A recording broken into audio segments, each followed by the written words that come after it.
他就还是可能会在当地再找一个陪伴他的对象。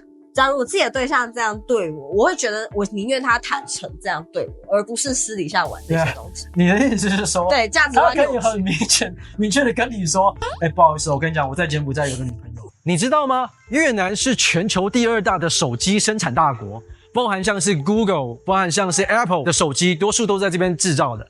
在这些庞大的代工厂里，有一群台湾人，他们负责管理、运营跟沟通。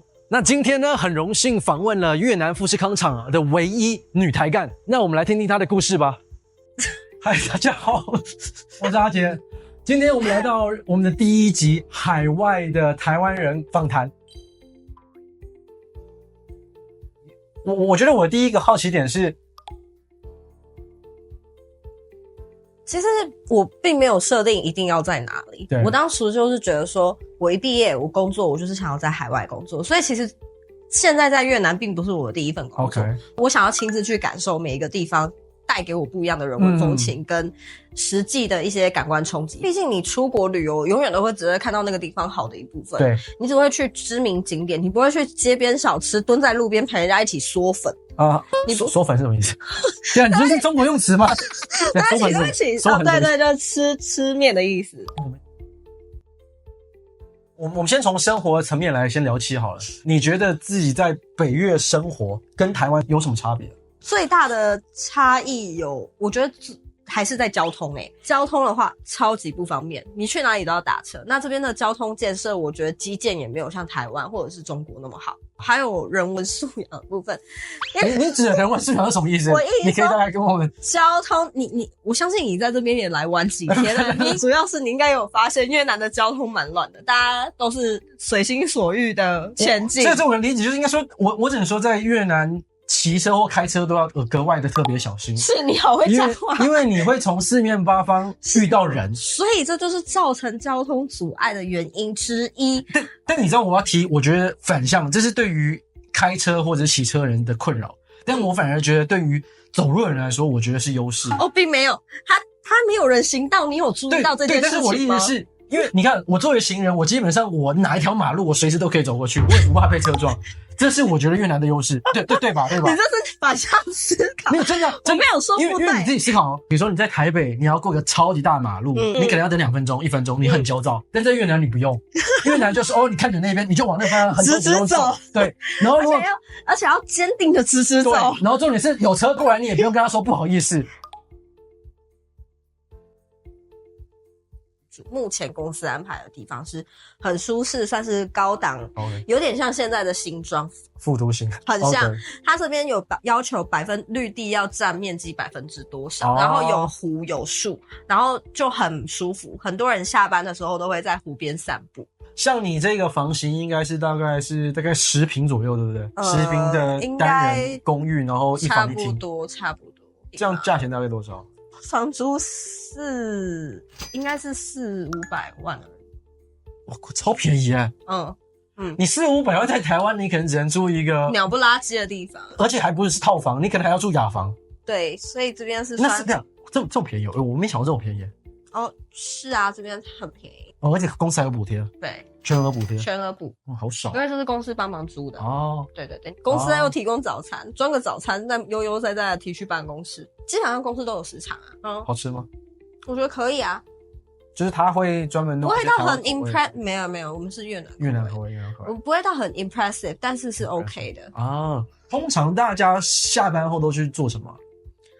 哇，这个问题我真的很难回答你。怎么说？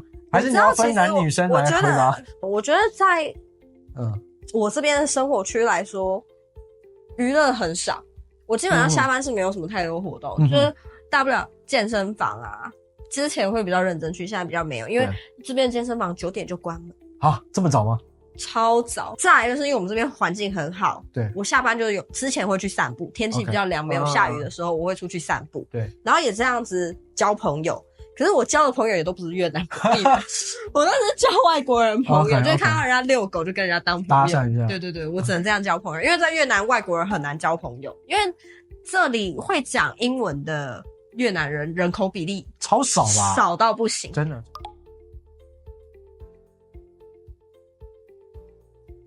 关税政策变化太快，有关税变化快之后会加速工厂端撤离中国，撤离 OK， 所以很多工厂跟产线都往中国移动，很多大厂都还在建厂中。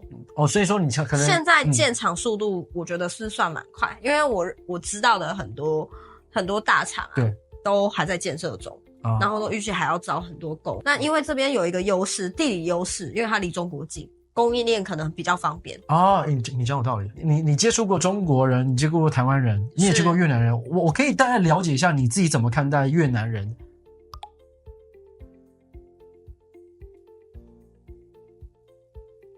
我觉得台湾人还是有台湾人的优势，就是为什么工厂会需要台干？为什么？我其实我这就是我要说的，为什么工厂会需要台干？对，因为台干你做事会比较有逻辑性，会比较 straightforward 一点点，然后你也会去扛责任，会很主动去扛。台湾人就是我讲白了就是奴隶，真的很奴，责任心又太重，从小被灌那个儒家思想，就是。可是中国人不是也这样吗？中国人叫狼性，完全不一样。差在哪里？我觉得他们的狼性是他们就是很认真干活，就是有表现会求表现，他们干得好不好无所谓，我就是求表现。台湾人不会，台湾人就默默把事情做到最好，但是他不会说对，都我做的。台湾人跟中国人其实都很努力，只是一个努力是谦卑的努力，一个是努力很积极向上的表现的那种，就是真的是为了把东西做好的努力。对。另一个部分可能比较想要展现，对，展现，所以可能说他的 100% 的努力，可能 50% 在 show off， 在表演。可能我觉得不能这样讲，因为有厉害的中国人，对，我相信都有厉害。但是我一说 overall 平均的感觉是这样。为什么需要台干？因为台干可以把事情梳理得很直线，一条就通了。Okay. 但可能越南人就会小弯绕一下才到那个点我懂你意思，我懂你意思。各国人都还是有各国的一些特色，当然对。然后当然，我觉得尤其是比如说在代工产业，还是很需要一些更多这种优秀的越南人。当然，那是最好的对。我觉得有在地人来帮忙 push 建立起这个工厂，当然是最好的。我并不会觉得说我们是台干或者是陆干就要更高人一等，我从来都不觉得这样，因为一定他们有好的地方值得我们学习，我们也有好的地方让他值得借鉴，我觉得这是互相的。对。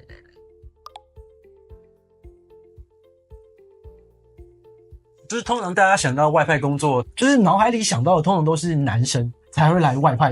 因为我说以你来说好了，你们公司外派的人里面有多少？总共多少人？20几位？20几位。20几位，女生有几位？就我一位。对，就是我觉得那件很神奇，为什么？越南还是会比较吸引男生的是，大家都应该多少都有耳闻，越南有很多深色场所或者是一些特殊行业，尤其越南女生是真的蛮漂亮的，很多人也会希望说来这边来找自己稳定的另外一半。所以你一直说其实多数男生会来这边，也有受到就是这边本地的特有文化的影响，多少会有一点，但主要应该还是物价低、跟薪水高、跟发展性的问题，再加上女生漂亮。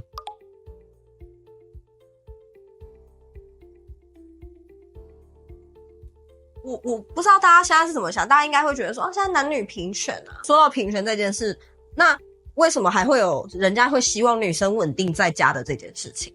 因为大部分我以我自己的为例好了，我的前男友都会觉得你可不可以稳定在台湾？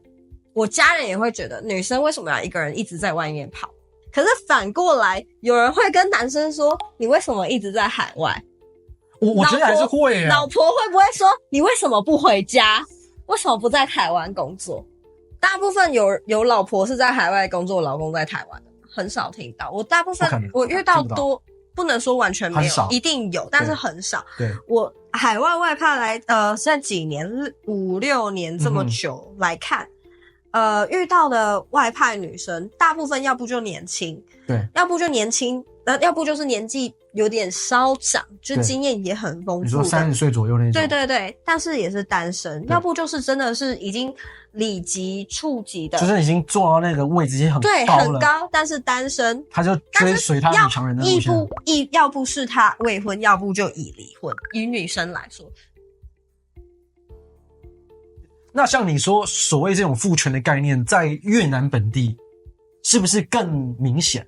就是更希望女生能都在家里，然后照顾好家里啊，煮饭啊，然后男生都在外面工作。越南反而有点奇怪耶。怎么说？以越南本地来说，我觉得越南女生都很勤劳在工作，同时又兼顾家里，这很伟大每个文化不一样，如果是我才不干这种事。对，我知道，我所以伟大就是说，因为有时候在台湾的观点就是 OK， 男生努力赚钱，然后女生就努力在家里带小孩跟做家事。但在越南不一样，越南女生会赚钱还会做家事，是这个意思吗？我觉得是这样，可是也不能以偏概全，因为还是有我认识的，因为我知道我们公司的 IDL 都会英文，所以水平都很好。对，就两边都是 balance 的，但是也有我听到的很多都是像我刚刚说的那一种，比较对不起，就是把人要分3、6、9等，就是可能 OP 那种 label 的，可能就是女生会比较认真一点，就是他们比较传统，然后也就是那叫传统吗？我倒不会用传统定义他们就是越南的传统，越南式的一个特殊文化。对，就是这个我不清楚，我也不好说，我不好说这边不方便说，不方便说，不太方便，因为有些人对我只能说外派，大部分遇到的男生很多，即便在台湾或者是不管在哪里，对，但是外派他就还是可能会在当地再找一个对象，陪伴他的对象。那通常这种对象他会知道对方有太太吗？我不清楚，我也不会去问。OK， 这回答有点专业。但是我会听，就是他们讲我就听，但我不多。但是这种案例其实算不少，中国也有，对，我看不少。我之前在中国外派就已经听很多看。那像这种事情有没有就是会让你觉得有点价值观念变得有点好像跟你原本理解的不太一样？其实我后面就觉得，应该是说，我后面就觉得对，有点看多就有点习惯。但是我也后面就觉得说，那是他选择的生活。假如我自己的对象这样对我，我会觉得我宁愿他坦诚这样对我，而不是私底下玩这些东西。你的意思是说，对，价值观他可以很明确的跟你说，不好意思，我跟你讲，我在柬埔寨有个女朋友，我很诚实。对，你愿不愿意当我越南的女朋友？对，这你可以接受？他可以，我觉得他可以跟我讨论。就是你开放可以讨论。所以你不见得不能接受。我觉得我可以讨论，因为我没有真的遇过这种状况。可是我希望对方是诚实，因为我觉得诚实比较重要。因为我目前觉得很多人到最后都是回归家庭的，我遇到很多。你说回归家庭是回归他的原始家庭，还是回归他新的家庭？因为他有很多家庭。回归他的原始家庭，就是其实他们都还是知道自己要的是什么。所以我觉得我可以做小分享，就是说。你有经验就对了，最后也回家。没有，我都很干净的，我都很干净。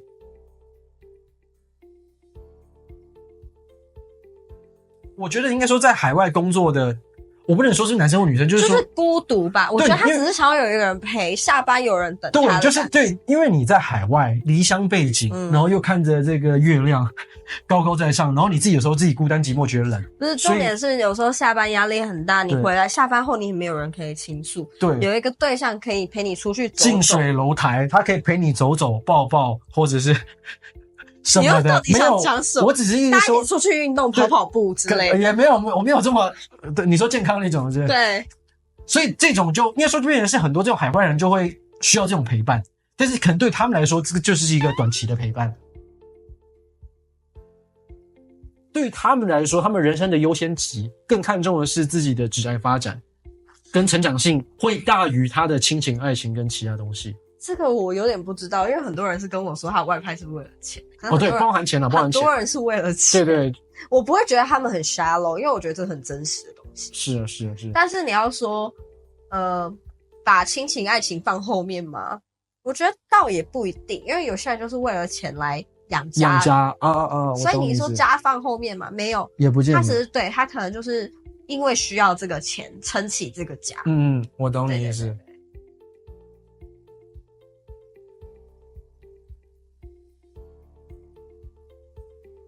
在外派你会学得更 open minded， 然后更有耐心去沟通。OK。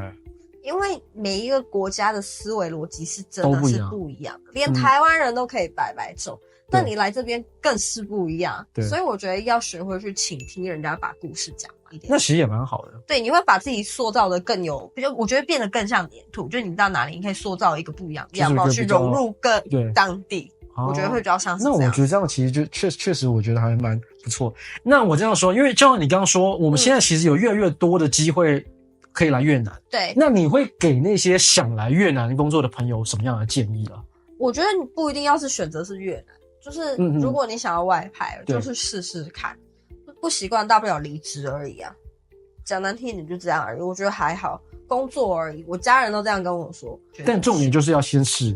我依旧觉得海外工作着重的目标是体验生活，不要透过手机、电脑去认识那个地方，就是用自己的眼睛去感受跟认识那个地方。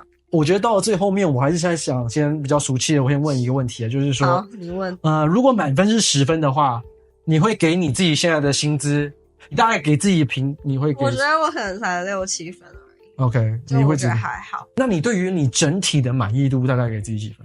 生活工作面全部加起来 overall 哇，以我的个性我一定不会打太低啊，因为我真的乐观仔，我乐观我就8、9分咯。我8、9分呢呀，我觉得你活一天是一天，你生命不在于你在哪里工作或在哪里那个，是在于你生活的精彩，你能踏踏实实精彩的活好每一天，那才是对你最重要。所以对我来说，你即便你把我丢到非洲，我还是跟你说我9分啊。